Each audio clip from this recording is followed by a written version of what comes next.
Je voulais avoir un enfant. Et après un autre. 4, 5. Une ribambelle de gosses.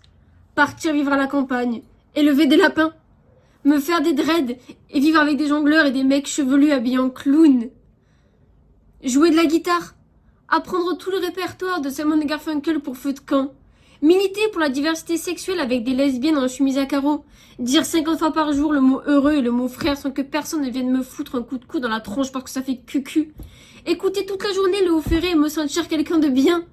Me lever le matin et avoir envie de serrer un arbre dans mes bras.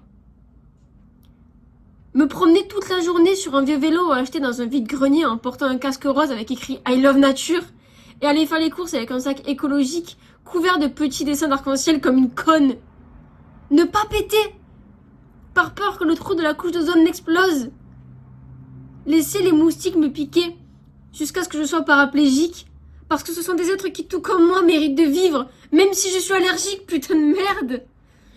Je voulais tout ça. Et plus, je sais pas, être blondine au pays de l'arc-en-ciel et élever des bisounours. Vivre avec un poney. C'est ça que je voulais.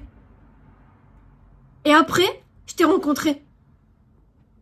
Et après, je me suis rendu compte que les gentils sont des cons. Et que la vie est trop courte pour la passer à demander la permission. Pour traverser la rue au feu vert. Pour déconnecter ta clé USB en toute sécurité. Ou pour faire une coloscopie tous les 6 mois. Même si j'ai une verrue de la taille d'un melon hyper gonflé sur la chatte. La vie est trop courte. Et être gentil, ça prend beaucoup de temps. Être méchant aussi. Mais c'est plus drôle. Et ça demande moins d'attention. Si même les imbéciles peuvent être méchants sans effort, imagine nous. Nous qui sommes intelligents. Dès sa plus tendre enfance, Lucie vécut dans la précarité. Lorsqu'elle était âgée de 8 ans, elle dut assister aux disputes de ses parents, qui ont fini par divorcer. Elle le vécut très mal. Au collège, elle subissait harcèlement. Sa mère était en dépression, son père était absent. Elle était perdue, seule, sans repère. À 12 ans, elle commença à être très anxieuse et se mit à fumer. Elle devait être présente pour sa mère, la soutenir, l'aider dans les tâches quotidiennes. Elle ne parlera jamais du harcèlement qu'elle a vécu jusqu'à ses 22 ans. Lucie était une fille solitaire, froide. Après son bac, elle fut prise en licence de psychologie.